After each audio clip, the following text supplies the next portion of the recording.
Shaye Groves was a true crime fangirl with Etsy posters of serial killers lining the walls of her bedroom. She studied true crime documentaries for 2 years, analysing the ways these people avoided police detection. And then Shaye went on to murder someone herself in that exact bedroom, surrounded by her favourite killers. She tried to use her knowledge of true crime to get away with it.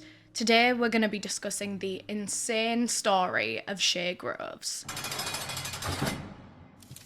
Before we get into the case, I just want to thank our sponsor for making this video possible, Scentbird. I am so excited to be working with this brand because, fun fact about me, I am obsessed with perfumes. I've been collecting them for years. Because my thing is, I like to get a new fragrance for a new chapter in my life. So when I first moved to London, I got a new perfume. When I first started seeing my boyfriend, I got a new perfume. So then you can go back through your perfume collection and like smell your memories, smell certain parts of your life. I love that. And for that reason, I'm always looking to find my next signature scent, and Scentbird makes shopping online for fragrances so much easier. They're a monthly subscription service where you can test out new designer fragrances for just $17 a month. So then you can kind of try it, test it out for a while, see if you definitely like it before you go ahead and buy the full-size version, which can be expensive. Your first order comes with a cute little atomizer case to keep it in, and this is how big the actual perfume refill bottles are inside. You get a 30-day supply, so you have plenty of time to test it out, wear it in different settings,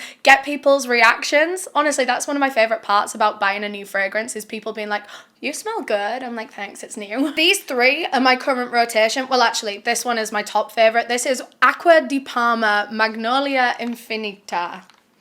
I definitely butchered that, so I will write it down below in the description. This one's very citrusy. This is giving like lunch out on the terrace, on holiday somewhere in Europe in the summer. It's unreal. Plus, the full-size bottle of this one, I got a little card with it on. How cute would that look on my bathroom shelf? I know that you're not supposed to buy perfumes because of how they look, but it would look so cute on my bathroom shelf, come on. I also love anything with bergamot in. That's a bit of a trend with my fragrances. So this next one that I've been loving, this one's even harder to say. Ex Nihilo Fleur Narcotique. And again, has bergamot in it, so I love this one. But this one's a really like light, sweet scent. You know what? This one's kind of giving Britney Spears. I smell this and I smell Britney Spears. I imagine my sister would have worn this as a teenager in the 2000s. This one has notes of lychee and peony, so I guess that's what makes it so sweet. If you're not into sweet scents, maybe this one's not for you, but if you are, like me, I've been devouring this one. No, I've not been eating it, but you know what I mean. And then this one is the easiest one for me to say. This is the Harmonist Moon Glory, and this one smells like flowers and honey. Straight up flowers and honey. It's got a lot of floral notes in it, and the third note in this is organic honey, and you can smell that, which I personally really like. This is quite a spring scent for me. I'm annoyed that I missed spring, but maybe it can be my next spring fragrance, but this is lovely.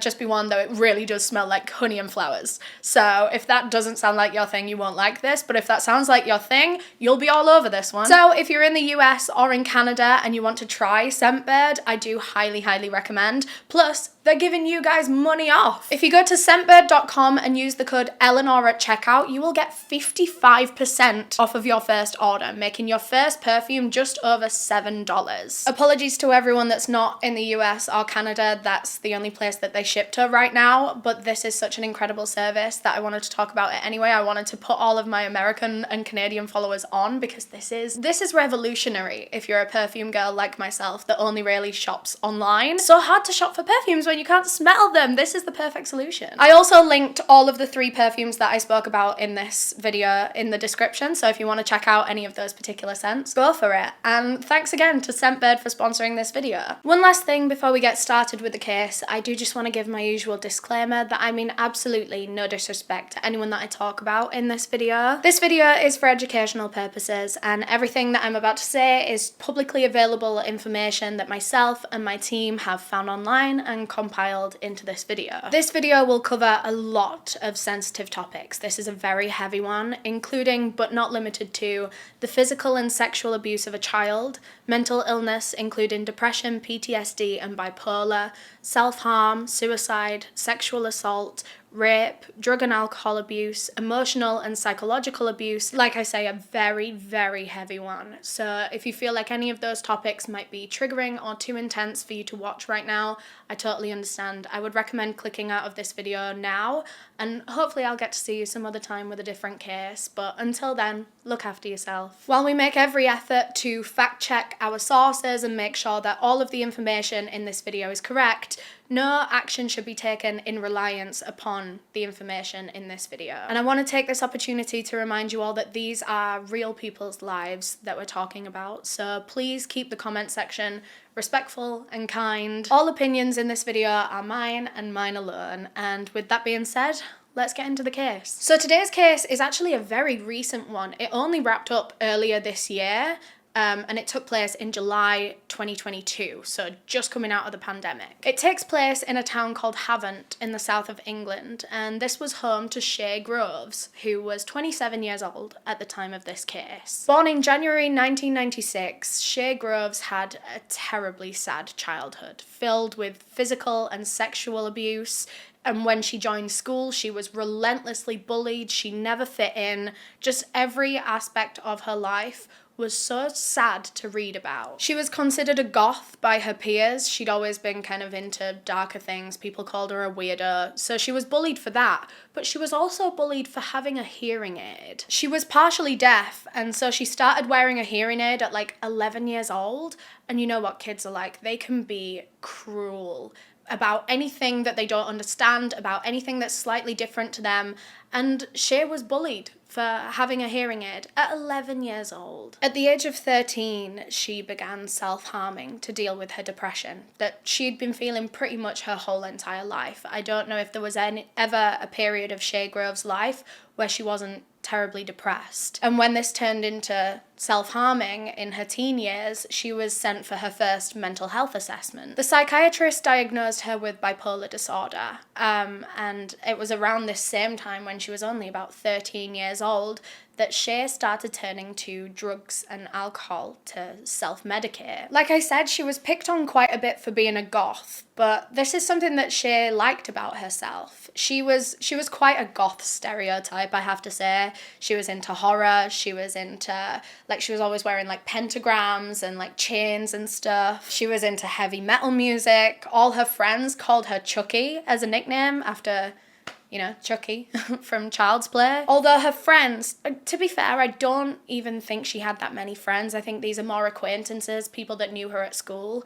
They would always say that Shaye was quite manipulative. She was very withdrawn socially. She only really had like two close friends, two girls named Lauren White and Vicky Baitup. Shaye was super, super close with Lauren, but less so with Vicky. Vicky was a bit like a third wheel on Shaye and Lauren's friendship. She's since spoken on this dynamic of this friendship trio when they were younger, and she said that it was quite a manipulative, like, power dynamic between Shaye and the two other girls. She was clearly the leader of the group, and while Vicky wasn't as susceptible to being manipulated, Lauren really was. Lauren became like a follower to Shaye. Vicky believes that this is because Lauren didn't have any friends really until she met Shaye, so she felt like she really owed Shaye something, like Shaye was doing her a favour, just being friends with her, and so Lauren would do whatever Shaye asked of her. In her mid-teens, Shaye Groves actually ran away from home, ran away from her abusive situation, hoping that she would be able to just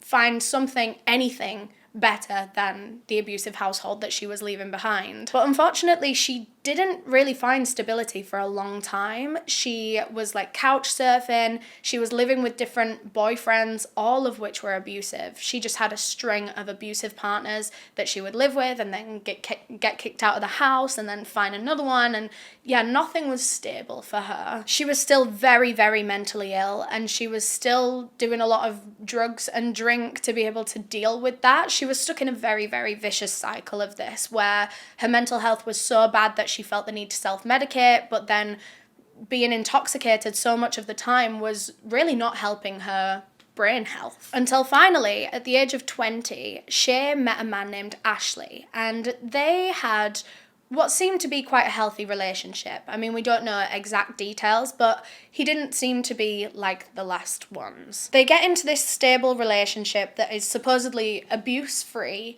and Shaye begins her healing process. Over the months, she became a lot happier until eventually she found out that she was pregnant with his child, and this changed everything for her. She quit the drugs, she quit the drink, of course, she wanted what was best for her baby, and she decided that she was really going to dedicate herself to this. She'd fallen pregnant unexpectedly, but this was about to change her life. She starts getting mental health support from doctors as well, and it was around this time that she was diagnosed with complex PTSD on top of her bipolar disorder. From all the shit that she had been through in her childhood, I'm really not surprised, but that was really affecting her day-to-day as well. I imagine it's really hard to have both of those things, bipolar disorder and CPTSD. It'd be really, really hard for her to regulate her emotions, but she was trying her best, you know, she was on her path to mending. And then in April 2017, Shaye gave birth to a baby girl, and she thrived being a mother. She loved having someone to care for, and she adored her daughter. She was a really good mum by the sounds of things. However, not long after the birth of her daughter, Shaye and Ashley, the father, broke up, and so now she was kind of left almost homeless. I mean, she took the child, and yeah, they didn't really have anywhere to go. At first, she went to a women's refuge centre, and then eventually she ended up reconnecting with her childhood friend Lauren, and they moved in together because Lauren had also since had a baby girl who was around the same age as Shaye's baby girl, so they thought, perfect, we're both single mothers trying to raise two daughters, why not do it together? So she moves in with Lauren, and it's these two mothers and their two daughters, and the girls get on really, really well. They go to the same school as each other. They're like best friends. They're like live-in best friends. Pretty much sisters. Shaye and Lauren end up getting council housing. They'd been waiting a little while for this. I don't know where they were living beforehand, but yeah, they ended up getting council housing in Lee Park in Hampshire. So Shaye's life has changed a lot in the space of just a year. But to say that her circumstances have changed a lot, Shaye herself hasn't changed all that much. She's still that self-proclaimed goth girl wearing all black, wearing pentagrams, into the horror, into heavy metal. That was who she was, and she loved it. She liked being kind of an intimidating presence. She started to get like tattoos and face tattoos. She had a dagger that looked as though it was like going through her eye. She was going full force with this like very gothic punk rock kind of image. I sound like an old lady trying to describe the youth. But like I say, even though nothing about her really changed, or at least nothing about her physicality or her interests changed, she really changed on the inside, or it seemed that way. When she had her baby, she became a lot happier. She became a lot more stable. She kind of knew what was important in life. She decided it wasn't drugs and drink anymore. It was her baby girl. On her daughter's first full day at school, Shaye posted a very proud mum Facebook status calling her a beautiful, independent girl with a whole lot of attitude. And she said that she would be always there to guide her. Life was pretty good as far as we can tell in terms of their like mother-daughter relationship. But Shaye's relationship with her best friend Lauren was just as flawed as it always had been. Well, it was even worse now that they lived together, now that they were adults. Shaye could manipulate her very easily, still, to this day, and Lauren still felt very inferior to her, and Shaye definitely used this to her advantage. She would get Lauren to wash and fold her clothes for her, roll her cigarettes, even put her socks on for her, which is crazy. Lauren was literally like her servant, like her little Cinderella. She was caring for her own child as well. Think about this. She was also a single mother, caring for her own child, caring for Shaye's child, and also caring for Shaye, who is a full-grown woman. She really did take Lauren's kindness for granted, and there were even a couple of occasions, and I don't know the details here, I really did try, But there were a couple of occasions where Shaye got physically violent against Lauren. She was very, very controlling. It was always a power thing for Shaye. She needed to feel superior. She needed to feel in control of everything. And speaking of control, she went so far as to get CCTV cameras put into all of the common areas of the house so that she could watch. That's insane to me, to not allow your roommate and her daughter privacy because you're just so nosy that you need to know what's going on in all rooms of the house at all times. That's insane. And then the pandemic hit. So let me set the scene for you. It's 2020. We have just been put under a national lockdown, just been told that we're not allowed to leave the house. So what do? Well, as most people did, myself included, you fall down a true crime rabbit hole by the sounds of things. I feel like we all went through a joint true crime phase throughout the pandemic, and some of us never left. And Shaye was one of those many. I mean, she'd always been interested in true crime. She'd always watched the documentaries and read the books and stuff. But now it began consuming her. She would stay up into the late hours of the night watching true crime documentaries, reading books. She read this one book on Charles Bronson cover to cover so many times. And that's not to say that being very interested in true crime is necessarily a bad thing. I actually think it's very normal and natural to be interested in things that you don't understand. That's kind of where this comes from in me, is like, I'm really interested in killers' psychology because it's something that I could just never imagine myself doing, or anyone that I know. To want to take someone else's life is just insane to me. So I really want to dig into that, and I want to figure out how these people are from the same species as me, but they don't act like it. And it can be hard to spot where the line is between a healthy interest in a particular genre of content versus an unhinged, unstable individual becoming consumed with true crime content to the point where it becomes very normalized for them. Violence is just another part of everyday life because they're just hearing it constantly. And that's how a lot of copycat killers are made. These people that are predisposed to becoming violent or whatever see a shit ton of this content and they become inspired by it. Or like I say, violence just becomes so normal to them that they get desensitized with it. And then when they're faced with a real life situation, you know, like a fight or something, the thought pops into their head to murder someone because that's what they hear about people doing all the time. I mean, I know it's very rich, me sitting here on this channel saying all of this, but that's why you have to make sure that you're staying just healthy in general, mentally healthy, and that you're having breaks from content like this. And I think what made Shaye different to just your average true crime enthusiast is that she was very interested in the killer and how they'd gone about things, and she was inspired by them. She admired their work. She didn't think, oh my God, that person is so horrific, I want to kind of know what made them like that. She was like, wow, that person was very dedicated. That person was very smart, managed to get away with it for so long. You know, she idolized killers. It came to the point where she was literally just like a stan for murderers. She became a fan of their work and a fan of them as people. She had literal posters of serial killers on the walls of her bedroom, like a teenage girl obsessed with a boy band. It was a whole lineup of 8 of the most notorious criminals in history. They were like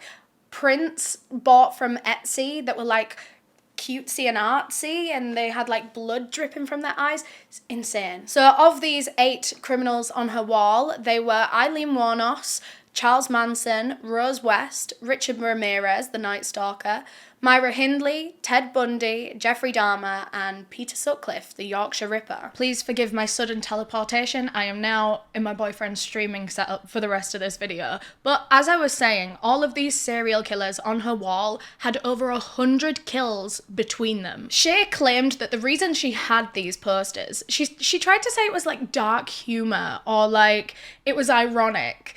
And I really, really don't think it is. I don't think there was any part of this that was ironic for her. I think she was a genuine fan with admiration for these people and the way that they managed to elude the police and things like that. She thought that they were cool. She admired them. She tried to say that it was just art. You know, they weren't actually pictures of the killers. They were artistic depictions. And it's like, I don't know what's worse, to have a straight up picture of a serial killer or to have a cutesy drawn up one where its eyes are literally dripping with blood. The way you've taken this notorious killer and cutesified it to go on your wall, like, I don't think there was even an element of irony in this at all. Those drawings were in her aesthetic. It very much aligned with how she presented herself. I think she liked her little posters, hey. She also had a collection of daggers. Well, a whole collection of weapons, but most of the ones that she had were daggers, and they were all like decorative Celtic daggers. A lot of the time she said that they were for use in her rituals. She was a pagan and she did pagan rituals, and I don't know what you're doing with a dagger, but she said that she was. But like I say, it was all kinds of weapons. She had axes, she had guns, like BB guns, and she even had like just a load of different types of blades and knives, one of which was a flick knife that she kept in her boot, like Alex Russo with her wand, just so that she could like flick it out of her boot whenever she needed a knife. This woman was seriously a walking red flag in so many different ways. Serial killer idolization, collection of weapons, manipulates the people around her. All of these are the warning signs that we come across in cases like this, and it's just very creepy to know that she was also watching along with cases like this and taking inspiration. And then it all came to a head when Shaye Groves met her next boyfriend, 25-year-old Frankie Fitzgerald. He was a little bit younger than her. She ran into him at a pub one night. She saw him across the room and she thought that he was gorgeous. So she went over and introduced herself. This was in February 2022. As the two of them got talking, they realized that they had a lot in common. Actually, they were both young, single parents. Frankie actually had 2 kids, and of course Shaye had her own daughter. She found out that Frankie only lived like around the corner from her. He was super local, and like I say, they had so much in common. They got on so well that from that night on, they were a thing. They were dating. Their common interests included their kids, the pub, drugs, being violent with each other after too much drink and drugs, and BDSM/kink play, quite heavy kink play. In fact, that last thing was a huge part of their relationship. They really bonded on that very quickly, about how hard it is to find someone else who's into as rough sex as you are, into the kinks that you're into, which again is one of the reasons that they very quickly kind of got along. Around this time when she met Frankie, Shaye ended up getting back into drugs, and some people say that it was because of Frankie. He did cocaine a lot and would encourage her to get back on it. She'd quit after having her baby, well, while she was pregnant with her baby, and she'd started drinking again, but she hadn't picked up the drugs until she met Frankie. And while her relationship with him was really short, it was only about 5 months in total, Shaye started to decline very quickly. She was using drugs more often than she ever had done before. She wasn't seeing her friends as much. A lot of their time was spent having sex. Quite violent sex, which seemed consensual in the beginning from like what I can find in my research and what Shaye has admitted and what her friends say about what they would say about their sex lives. They had violent BDSM sex that was consensual in the beginning. As time went on, the lines of this BDSM relationship started to blur, and consent wasn't always explicitly given, wasn't always explicitly asked for, and parts of their relationship turned into just straight up domestic violence. Once consent is taken out of the equation, that is no longer BDSM, it's no longer kink play, that is abuse. And that started happening in their relationship on both ends, actually. They started having a lot of issues outside of the bedroom, just general arguments. Everyone said that both of them were just as bad as each other when it came to jealousy, possessiveness, being controlling. They always wanted to read each other's phones. They were always accusing each other of cheating. And they were having so many arguments outside of the bedroom that then when they would have sex and they would be consensually violent with each other, it was as if they were taking out this very real anger under the guise of BDSM. It was almost like they had an excuse to be able to hurt each other because they had this prior established consensual BDSM. But at this point, they were just using that BDSM as an excuse to hurt each other because they wanted to hurt each other. Like I said, their relationship was very short. It was only about 5 months long, but so much happened in such a short space of time. For example, there was this one day where Shaye sat down Frankie and her best friend Lauren that she lived with, and she told them both that she'd been diagnosed with cancer, and it was very serious, and they were going to have to help her a lot, you know, with everything, with childcare, with hospital appointments, and they did. The two of them were obviously devastated to hear this. They were really worried for her, and they did everything they could, including support her financially, look after her daughter when she didn't feel up to it or whatever. And I'm sure you can kind of tell where this is going, considering the lack of sympathy in my voice. It was all a lie. Shaye made it up.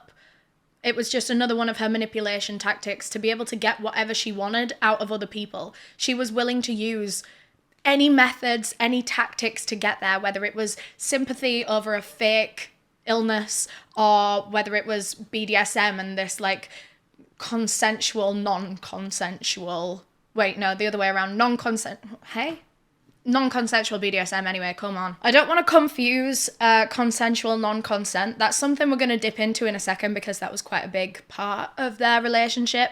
And it, you know, it can get quite confusing, especially because the word consent is in there twice. I just want to kind of round off the non-sexual parts of their brief relationship now before we do dig back into all of that stuff because it gets very heavy.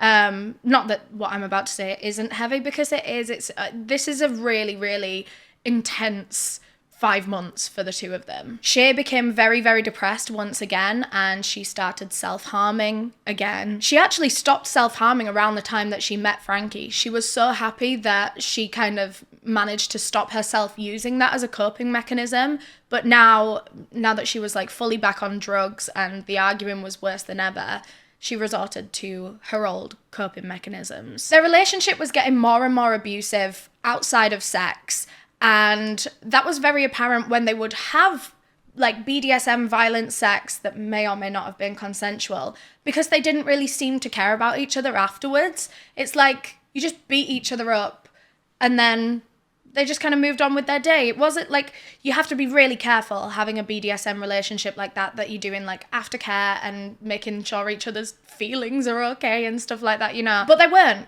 because they didn't give a shit about each other really. They just kind of saw each other as sex objects, punching bags. I don't know. Okay, so let's talk about consensual non-consent. I have tried to do as much research into this as I possibly can, because this isn't, I feel like this is going to be quite hard for me to get right. So I'd want to apologize in advance if anything I say is not quite, I mean, I'm not in this world. I'm not in the consensual non-consent world. So if anything I say is slightly inaccurate, please feel free to correct me in the comments. But this is what I found anyway. Consensual non-consent is also known as rape play. It's a kink where people basically agree to act as though they're being forced into it, act as though there was no consent, but they give prior consent. So how it's supposed to work is partners that are going to be involved in this, it can be 2 people, I'm going to kind of talk about it as if it is 2 people, but of course it can be as many people as are joining in. But it usually starts with the couple sitting down and having a very full and open discussion beforehand about what they feel comfortable giving blanket consent to. So they have this conversation and they say, okay, it's okay for you to do this, this, and this to me, but I don't consent to you doing this thing. And the idea is they have this prior discussed consent, and the partner says, for the foreseeable future, until I tell you otherwise, I'm happy for you to do any of these things to me pretty much at any time. So then when the time comes and the partner wants to rape play, their partner can act as though they are not giving consent in that moment, saying things like, no, stop. But they don't actually mean that. They have given the prior consent. The way that things like this usually go is they have like a safe word. A lot of the things I read online, they have like a traffic light system of like, red means I don't like this, stop, like we quit now. Yellow means like, okay, this is getting a little bit like, oh, for me, but like, I don't want to stop, we just need to like reevaluate the situation. So there is very much a way of consenting built into this seemingly or like acted out non-consensual performance. Does this make sense? I really, really hope. Basically, what I gathered from my research is that there is a safe and consensual way to have this kink, and a lot of couples will manage to do this successfully and with kindness to each other when they have these conversations.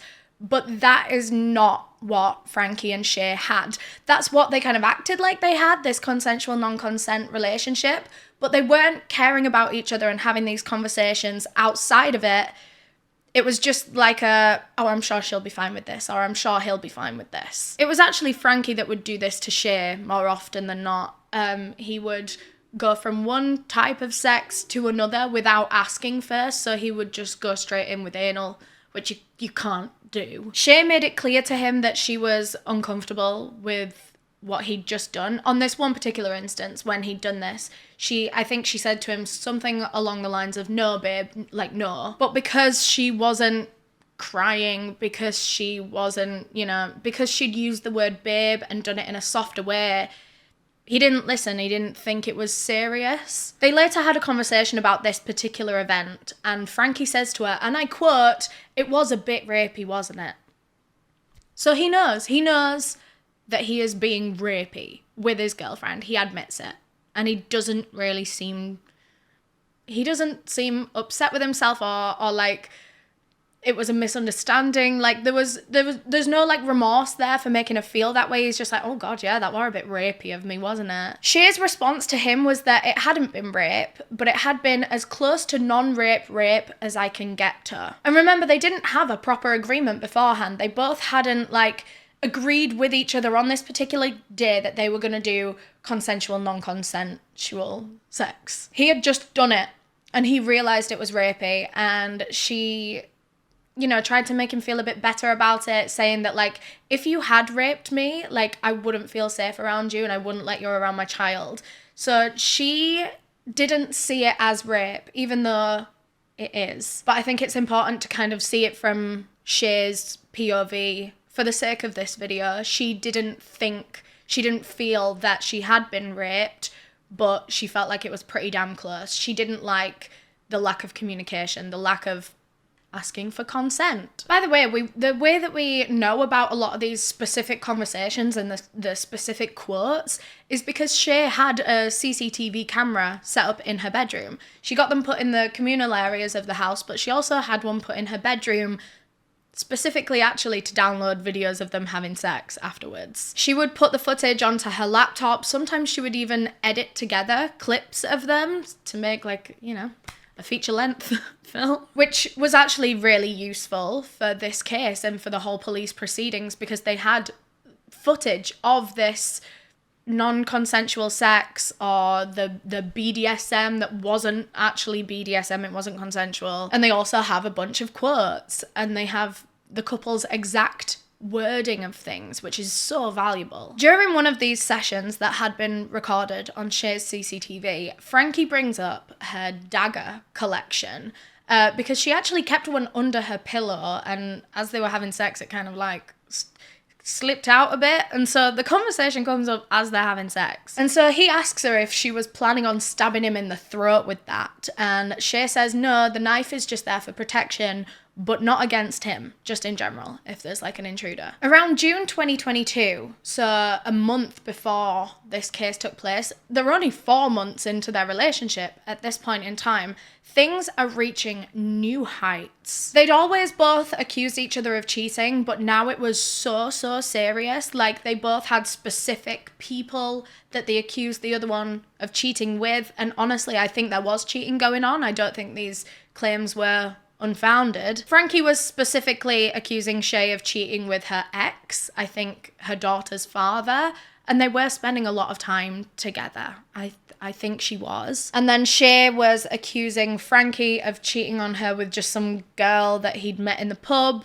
I don't know about where the truth lies with that one. One of the main reasons that Shaye believed he had cheated on her was because she got thrush in her vagina, and she thought that Frankie must have caught it off someone else and then given it to her, like an STI. And I think thrush can work like that, but it's not really evidence of cheating. Sometimes women just be getting thrush, you know? But yeah, her friend said that around this point in time, her negative feelings towards Frankie were off the charts. She'd always bitched about him. She'd always been mad at him. They'd always had arguments. But at this point, she was determined to hurt him. She wanted him to suffer. She was talking about potentially releasing the videos, the CCTV videos of them having sex and editing them to make it look fully non-consensual. Because that could ruin his life. That would look like physical proof of him being a rapist. And she was talking about how she could release that. She could post it online. She was talking about attacking him, physically attacking him, or getting someone else to do it, calling in one of her male friends to like find him and beat him up. Around this time, they broke up and then very quickly got back together. I think this is something that happened quite often for them. But this one was like, it seemed like it was going to be quite a serious breakup. And then it wasn't. But it was Shaye that had broken up with Frankie. And I think she did it over the phone or something. And then she called her ex-boyfriend that I think she was seeing again. I think she was cheating on Frankie with her ex. She calls her ex-boyfriend to come down to the house, her house, where she is alone at this point in time. They pack up all of Frankie's shit from her bedroom, and then they go and dump it all on his ex-girlfriend's front lawn. So now Frankie's shit is out of his current girlfriend's bedroom and on the lawn of his ex-girlfriend, and he has to go and collect that shit.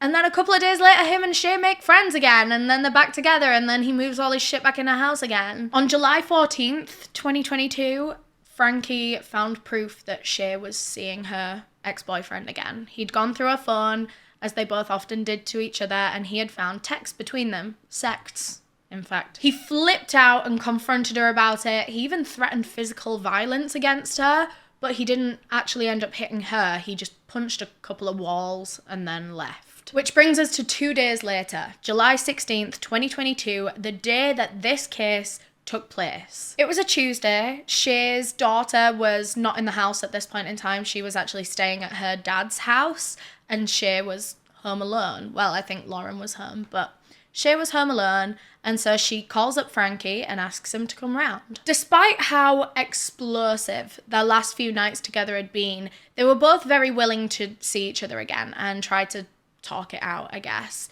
which did end up going horribly. The two of them both just got drunk, did a load of coke, they were shouting at each other, they were scouring each other's phones. He begged her for money to gamble with, and she gave him it. The atmosphere was just incredibly odd and tense, and it was just the same it always had been. Nothing had changed for them at all. Shit just only got worse and worse. Eventually, Frankie took himself off to Shaye's bedroom and fell asleep on her bed while she stayed up, still drunk, still doing coke, still scrolling through his phone, and then she found something on there. Text between him and a girl who claimed that she was 13 years old and Frankie was 25. He wasn't just cheating on her with other girls. Now she was convinced that he was a paedophile as well. Shaye was overcome with rage after reading this text, and that rage was coming from a lot of different places.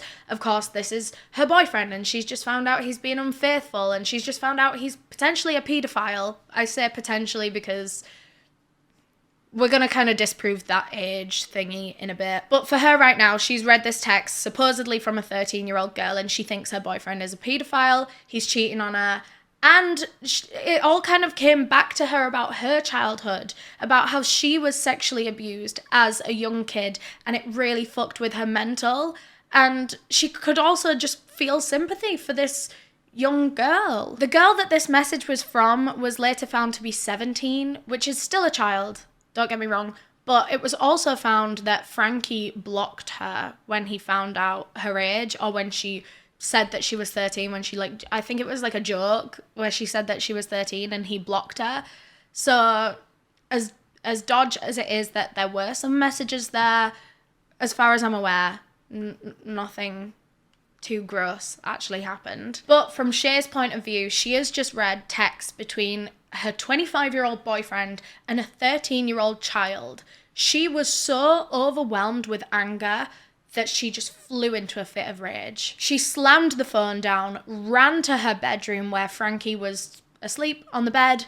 She grabbed one of her decorative daggers from the display and she stabbed her boyfriend in the neck as he slept. And in fact, this one singular stab wound would have been enough to kill him. It would have been fatal if she'd stopped there. She'd sliced his left carotid artery, partly severed his jugular. There was no patching up an injury that serious. Even if she would have called 999 and gotten an ambulance there right then, he would have still died. Although at this point in time, Shaye doesn't know how seriously she has just stabbed him, and so she kept going. She didn't know that he was going to die anyway, so she kept going. She was making sure that he was gonna die tonight. It was a completely frenzied attack. She stabbed him a few more times in the neck, but mostly in the chest, actually. 22 times in total. When she was done, she sat there and collected herself, knowing that she had definitely just killed him. Definitely. He wasn't moving. He'd stopped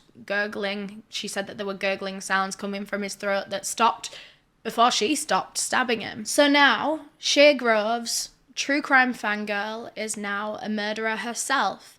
She's sitting there next to her victim's dead body, and she's going over everything in her head that she's learnt from all the true crime documentaries she's watched. She knows the importance of setting up an alibi immediately. She knew how to clean up the crime scene. She was debating how she was going to get rid of the body, because someone was going to have to find this body. She was going to have to come up with some sort of excuse. So she starts setting her alibi. She texted, I think, her ex-boyfriend asking if he wanted to come round that night, which he didn't end up doing. But like, I really want to know what her plan would have been there. Would she have told him everything? Would she have gotten him involved in the aftermath, in the cleanup? But honestly, I think that text was more so like, just covering her tracks. I think she was hoping that if police did come sniffing around, then her ex-boyfriend would just vouch for her that he was with her that night, and so she couldn't have killed him, you know? She then texted her friend Vicky to say that Frankie had just left her house,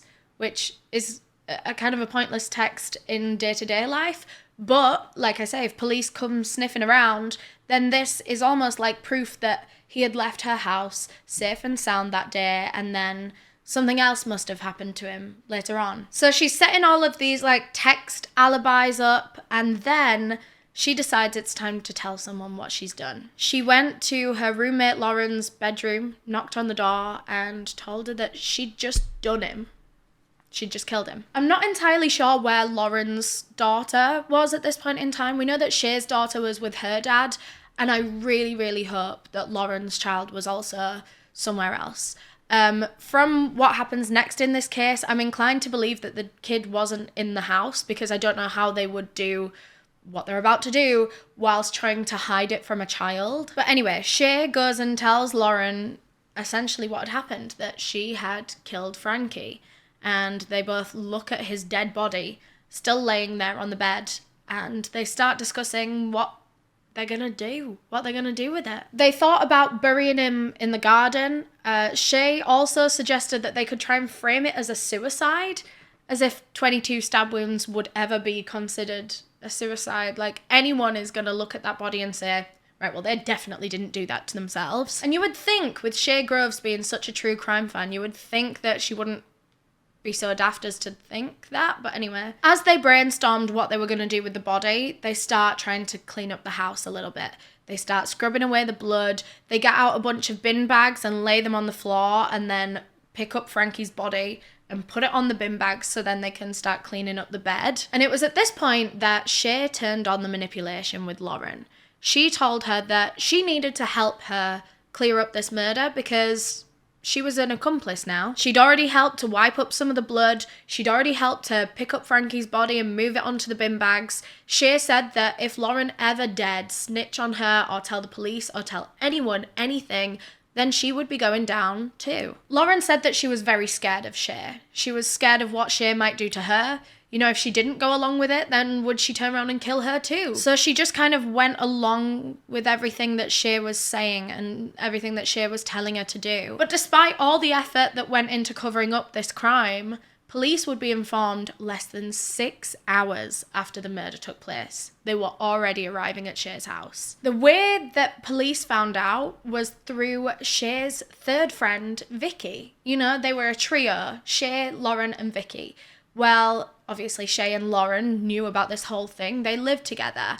And so they wanted to get Vicky in on it. They wanted to let her know what had gone down. So Shaye FaceTimes her and literally shows her close-ups, different angles of Frankie Fitzgerald's dead body. Vicky said that she did freak out over this and she started kind of shouting at Shaye a little bit, but Shaye wasn't taking any of it seriously. She was giggling, she was smiling, she was making jokes, and Vicky didn't really know what to do. Like, what the fuck would you do in this situation? I can't imagine getting a FaceTime call off my friend and them showing me their murder victim. Like, Vicky didn't really know what to do. As soon as she got off that FaceTime call, she called the police and told them exactly what had just happened. Police arrived at her house that same morning, so all of this had kind of gone down in the early hours of the morning, late at night, and by the time police arrived, it was the next morning, and Shaye came and answered the door, and she seemed so chill. She was in her pink fluffy dressing gown, cigarette in hand,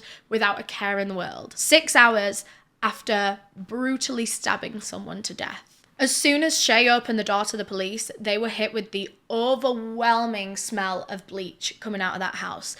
They immediately knew that a cleanup had been well underway. Police were very straight up with her. They just said, "We're here to investigate reports of a murder. We've heard that someone has been shown a dead body at your address, and we need to look around." And at this point, Shaye couldn't really do anything. Of course, she just let them in. It seemed that she had managed to clean up a decent amount of the crime scene, because she'd only had like a few hours to do it, but she hadn't gotten rid of the body yet. When police walked into Shaye's bedroom, they saw the corpse of Frankie Fitzgerald laying on a bunch of bin bags. When they went into the bathroom, they found the dagger that they presume was used to kill Frankie, although at this point it had been washed and it had just been left in the sink.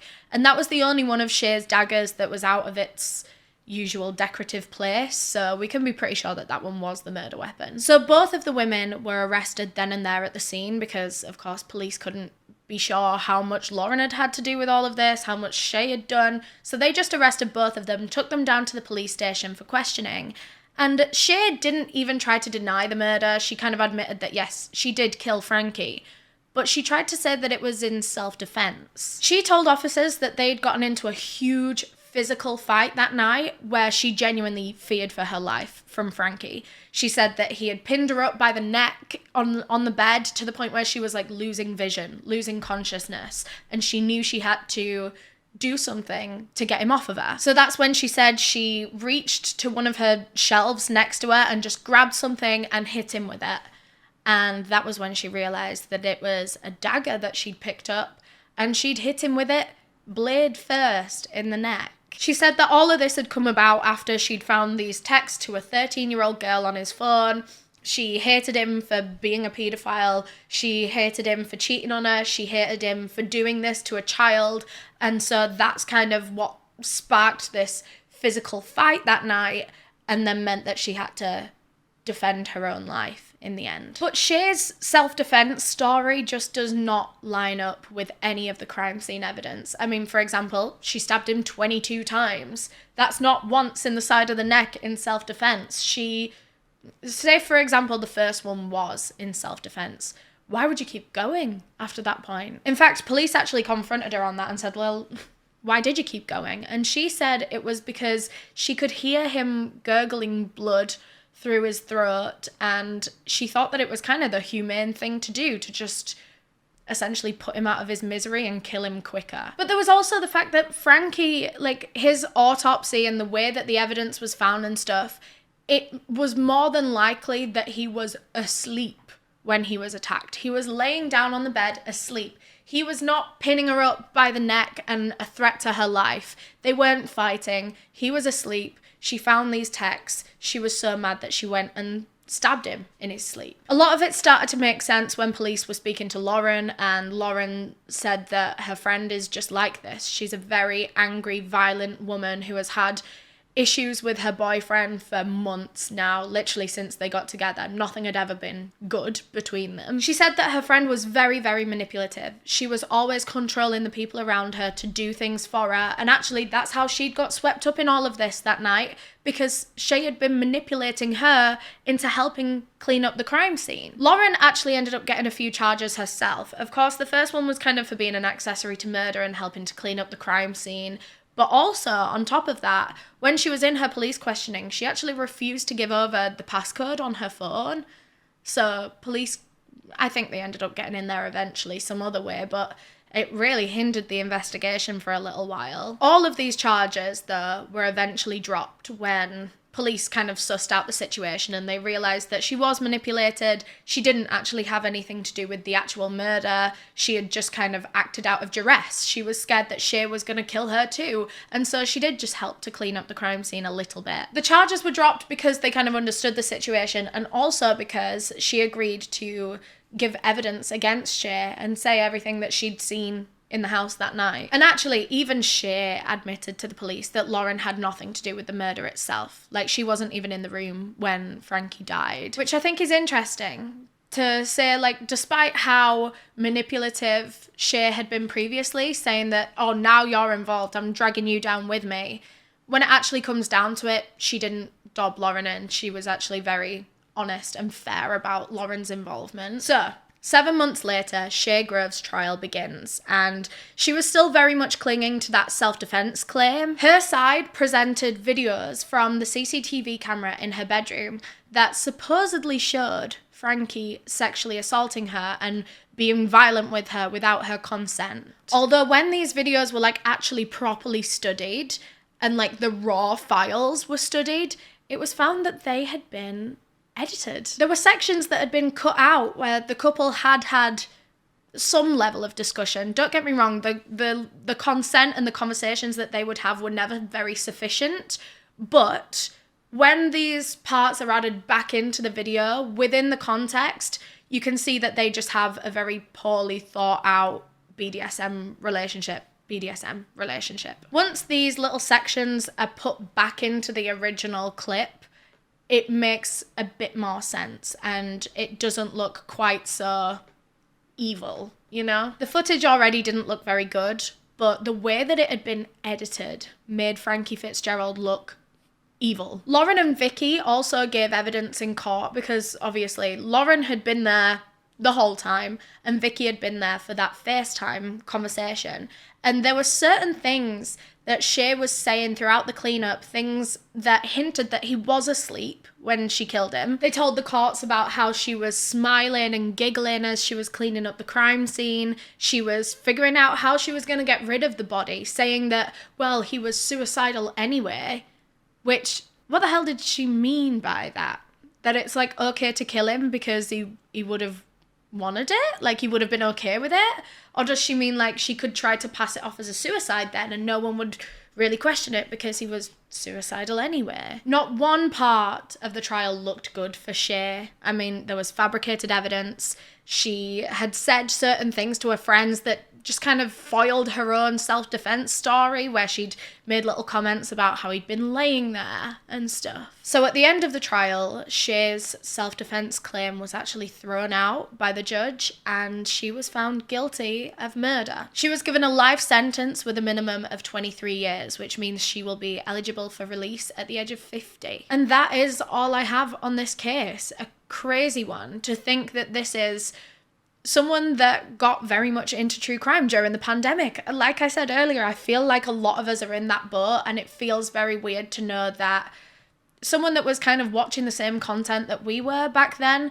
has ended up like this. So I feel like it's quite important for me to maybe say in the end of this, make sure you're consuming true crime sensibly and safely and healthily. Have breaks, understand why you're watching, understand how you're feeling about killers and about victims and stuff. Just really have a bit of a conversation in your head with yourself, because I think it's important to check yourself so that things like this don't just snowball and become too normalized for you, you know? Like if you have decorative pictures of serial killers up on your wall, then I think you need to be having a conversation with yourself, because that then treads into admiration territory. I feel like it's one thing to have like a badge that says true crime fan, or like a mug that says probably watching a true crime documentary right now, or something like that, something about your interest in it, but no specific merch about serial killers or murderers, please. That's crazy, crazy. You probably need to question why you want that specific piece and what that says about how you're consuming true crime content. And are you really realizing that this is real? It is true crime. Real human beings have lost their lives to these heinous, evil people. If anything, try to put yourself in the victim's shoes or the victim's family's shoes and imagine that one of your loved ones was taken by such an evil person, and then there's people out there that want to build a shrine to that, post pictures of them on their wall and talk about how hot they are and stuff. I just think... it's a very touchy subject, especially because I am literally making this kind of content, and I'm sure there's going to be a lot of people that don't like what I just said about like serial killer merch, but I don't know, I'm just very scared of cases like this happening. I want you to check your own mental health when it comes to true crime content. Anyway, sorry, I really went off on one there. Thank you again to Scentbird for sponsoring this video. Remember, if you want to get 55% off of your order, that's insane, by the way, go to scentbird.com and use the code Eleanor at checkout. That makes your first month just over $7. Remember, it's only available in the US and Canada, so I'm sorry if you're out of those regions, but if you are and you liked the sound of the perfumes that I spoke about earlier, they're all linked below in the description. Thanks again to Scentbird. Cool, thank you so much for watching this video. If you enjoyed, please leave a thumbs up down below. That would really help the videos reach on YouTube, and I would really appreciate that. If you want to watch another video of mine, there should be one on screen right now. Go click it, please. I would love to spend some more time with you. Or if you want to subscribe to my channel, just click the little circle with my face in, because we upload new true crime content every single week. And with that being said, hopefully I will see you in the next one. Bye!